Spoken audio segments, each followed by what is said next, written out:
দিকে আগাও, ভ্যাকুম একটা দেখাও তো ওসব করে। এটা আলু দিচ্ছে অবশ্য।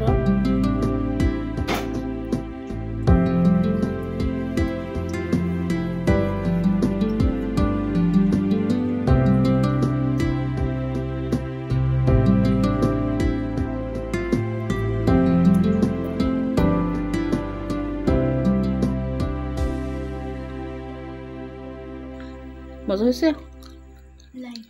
এখন আমি পড়তে বসবো।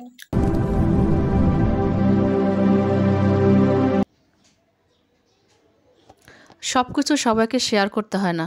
লাইফের এমন কিছু কিছু মোমেন্ট আছে, আপনার নিজস্ব কিছু পার্সোনালিটি ধরে রাখার জন্য আপনার কোনো ব্যক্তিগত কোনো কষ্ট বা আপনি কোনো পারিবারিক চাপে থাকেন না কেন, অফিসিয়াল কোনো ঝামেলা বা সন্তানের সাথে হোক, আপনার নিজের মা বাবার সাথে হোক, হতেই পারে, মনোমালিন্য হতেই পারে বা আপনি কোনো কষ্টে থাকতেই পারেন। এই বিষয়গুলো না আপনার দুর্বল পয়েন্ট। যেহেতু আপনার আপনজন, আপনার দুর্বল পয়েন্ট জায়গাটা, এই কথাগুলো আপনি বাহিরে কোনো মানুষের সাথে শেয়ার করবেন না। শুধু বাহিরে কেন, যে কোনো মানুষের সাথে আপনি শেয়ার করবেন না সবসময়। হ্যাঁ, এগুলো শেয়ার করলে হবে কি, তারা কিন্তু আপনাকে সামনে এসে খুব বেশি এটা সিম্পিতে দেখাবে, কিন্তু পিছনে কিন্তু ঠিকই আপনাকে অ্যাটাক করবে। আপনার দুর্বল জায়গাগুলো তারা বুঝতে পারলো, এতে করে কিন্তু আপনি সিকিউর হলেন না। আপনি ভবিষ্যতে হয়তো সেই জায়গাটা আপনি ওভারকাম করতে পারলেন, বা আপনি সেই পরিবেশটা থেকে যেটা আপনার খুব লাইফে খুব রিস্ক হয়ে গেছিলো, কষ্টে ছিলেন, সেটা আপনি ঠিক ওভারকাম করতে পারবেন, কিন্তু আসলে সেই তাদের ওই মেন্টালিটিটা আপনি চেঞ্জ করতে পারবেন না। কোনো একদিন হয়তো আপনি তাদের সামনে গেলেন বা দেখা করলেন, তখন জিজ্ঞেস করবে, কী রে তুই এখন ভালো আছিস, তোর না ওই প্রবলেম ছিল, বা তারা এখন কেমন, বা তুই এখন কোন পজিশনে আসো। বারবার কিন্তু এই জিনিসগুলো আপনার তখন পিছনের ওই ক্ষতটাকে না খুব জাগ্রত করবে। তাই এমন কিছু বিষয় সবার সাথে শেয়ার করবেন না যাতে করে আপনি খুব ইনসিকিউর ফিল করেন নেক্সটে যখন তাদের সাথে দেখা হবে। সুতরাং প্রাইভেসি একটু মেনটেন করে চলা ভালো, এতটা বোকামি করাও ভালো না, সবার সাথে সব কিছু শেয়ার না করলেই ভালো, তাই না? দুঃখগুলো, কষ্টগুলো একটু ভিতরে রাখেন, কারণ দেখবেন সময় হলে সাথে সাথে সব কিছু ঠিক হয়ে যায়। ঠিক পানি ঘোলার মতো, ঘোলাটা যেমন একেবারে ঘোলা থাকে, একটু স্থির করতে দিতে হয়, আস্তে আস্তে সেটা ঠিক হয়ে যায়, তাই না? ঠিক সেম আমাদের লাইফেও এরকম অনেক প্রবলেম, অনেক সমস্যা, দুর্বল জায়গাগুলো আমাদের যে জায়গাটা আমরা একেবারে দুর্বল, সেটা সবার সাথে শেয়ার করবেন না। আসসালামু আলাইকুম এসডি ফ্যামিলি, সবাই কেমন আছেন? আশা করছি সবাই অনেক ভালো আছেন। আলহামদুলিল্লাহ, আল্লাহর অশেষ রহমতে আমরা অনেক ভালো আছি। শুরুটা করেছিলাম আখরোট দিয়ে। আখরোট আমার খুব পছন্দের একটা বাদাম এবং খাবার। আখরোটটা শুরুতে একেবারে আমি খেতে পারতাম না, কারণ এটার স্বাদটা কিন্তু একটু হলো তিতা। প্রথমে যখন মুখে দেয় এটা কিন্তু একটা তিতা লাগে, জিহ্বা একটা অস্বাদের মতো সৃষ্টি করে। বাট এই আখরোট বিষয়টা, মানে আখরোট, এই বাদামটা এতটা আমাদের জন্য, ব্রেনের জন্য বলেন, আমাদের ক্যালসিয়াম খুব ভালো, তাই না? তো আখরোট দিয়ে শুরু করছিলাম। তারপর তো মেয়ের স্কুল খুলে গেছে, দীর্ঘ 1 মাস বন্ধ ছিল। তো ওকে টিফিন দেওয়ার জন্য আমি সসেস দিয়ে আমি ওকে নুডলস করে দিলাম ওর টিফিনের জন্য। আর এদিক থেকে আমার হাদু পাখিকে দেখেন। তারপর তো আমি বাসায় চলে আসছি, ওই যে হাফসাকে রিক্সা উঠাই দিলাম। হাদিকা এই যে যা আছে ওর বাসার ভিতরের ক্লিপ থেকে শুরু করে কানের দুল পর্যন্ত এই যে মাথায় ঝুলাই রাখছে, এগুলো করতেছে। আমি হামিমকে একটু ঘুম পড়াইছি, কারণ আমি কাজে নামবার পরে। তো দেখেন আমার হাদু পাখির কী অবস্থা, এরকম সারাদিন করতে থাকে। তো শুরুতে একটা লাইক দিয়ে দেন বন্ধুরা, ঠিক আছে? তারপর আমার সাথে থাকেন এবং আমার কাজগুলো দেখতে থাকেন যে আমি সারাটা দিন কি কি কাজ করলাম, আপনার সাথে একটু একটু শেয়ার করছে।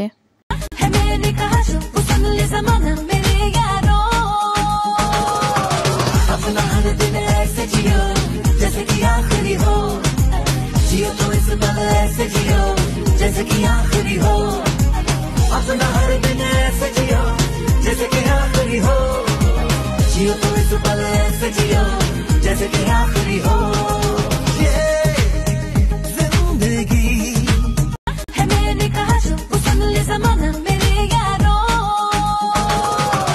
अपना हर दिन ऐसे जियो जैसे कि आखिरी हो, जियो तो इस पल ऐसे जियो जैसे कि आखिरी हो, अपना हर दिन ऐसे जियो जैसे कि आखिरी हो, जियो तो इस पल ऐसे जियो जैसे कि आखिरी हो।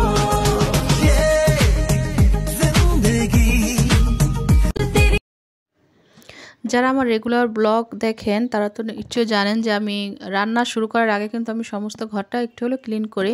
তো সেটা আমি করছি। আমি হামিমকে ঘুম পাড়ানোর পরে আমি হাদিকারে কিছু ওকে হোমওয়ার্ক দিচ্ছি বাসায় করার জন্য। তো সেগুলো করতেছিল আর আমি এদিক থেকে আমার হাতের যত কাজ ছিল আমি ঘর ঝাড়ু থেকে শুরু করে ঘর ক্লিনিংয়ের কাজ প্লাস রান্নাঘর সব কিছু গুছিয়ে নিয়েছি এবং কাটাকাটিও করে ফেলছি আমি কী কী রান্না করব।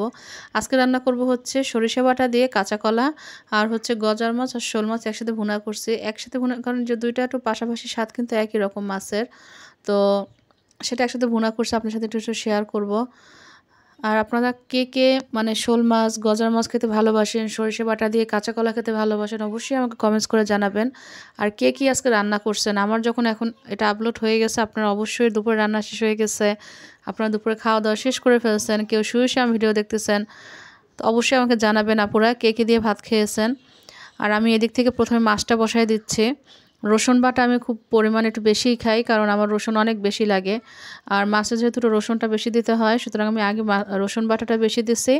জিরা ধনিয়ার গুঁড়া, তারপরে পেঁয়াজ বাটা, হলুদ মরিচ, কাঁচামরিচ যেটা লাগে অ্যাজ ইউজুয়াল আমরা যেরকম ইউজ করি ঠিক সেম, আর কোনো বাড়তি কোনো কিছু ছিল না।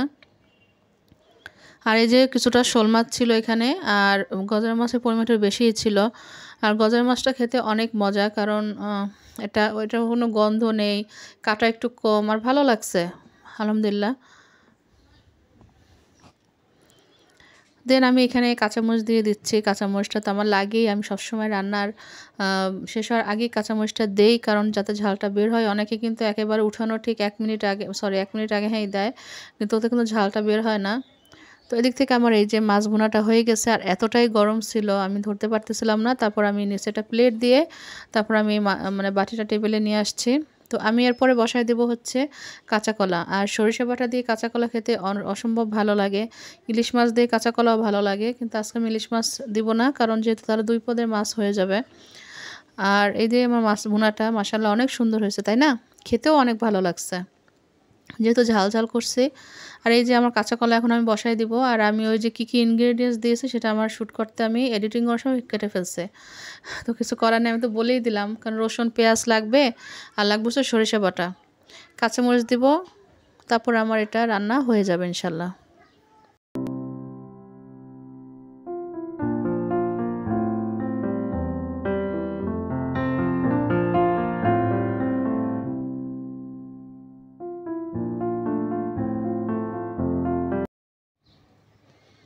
তো এই তো শেষে আমি দিয়ে দিচ্ছি হচ্ছে কাঁচামরিচ, তারপর আমি এটা ঢেকে দিব। এরপর এটা হয়ে যাবে। তো এরপরে কিন্তু কাঁচা কলার যে কালারটা আসবে একেবারে সুন্দর, মাশাআল্লাহ দেখেন কতটা সুন্দর লাগছে। আর এই ঝোলটা মানে এই গ্রেভিটা খেতে না ভাত দিয়ে অনেক মজা লাগছে। গরমের সময় কাঁচা কলা, ঢেঁড়স, করল্লা এই 3টা সবজি কিন্তু অনেক ভালো লাগে দেখেন আপনারা। তো আপনারা ট্রাই করতে পারেন কাঁচা কলা, আপনারা সবাই আসলে পারেন, আমার কিছু বলার নেই, আমার চেয়ে ভালো ভালো রান্না আপনারা করতে পারেন। এরপরে আসলে আর কিছু শ্যুট করা হয় নাই, এরপরে একেবারে সন্ধ্যায় দেখবো আপনারা। মজা বাবা, কি খাও তুমি?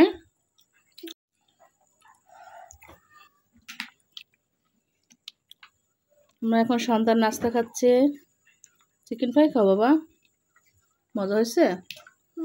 আদৌ মজা হয়েছে? হাফসা খাচ্ছ? খাই বই পড়তে বসবো, ঠিক আছে? বন্ধুরা আজকে সারাদিনের ভিডিওটা আপনাদের কেমন লাগলো অবশ্যই কমেন্টস করে জানাবেন। আর একেবারেই লাইক কম, ভিউ কম, কেন বুঝতেছি না বাবারে। সস কম খাও, হ্যাঁ? তুমি বই পড়তে বসবে এখন? মজা হয়েছে? এখন আমি পড়তে বসবো। এখন পড়তে বসবা? তুমি কিসে পড়ো? ক্লাসে। কোন ক্লাসে পড়ো? ও মাদ্রাসায় পড়তাম। তাই? 1 এ? তুমি 3-তে পড়ো? যে মাদ্রাসায় পড়তাম। তাই? আচ্ছা খাও। মজা হয়েছে না বাবা? আন্টিদের একটা বলো, সবাই ভালো থাকবেন, আমাদের জন্য দোয়া করবেন। হাদিকা আল্লাহ হাফেজ দাও। আল্লাহ হাফেজ।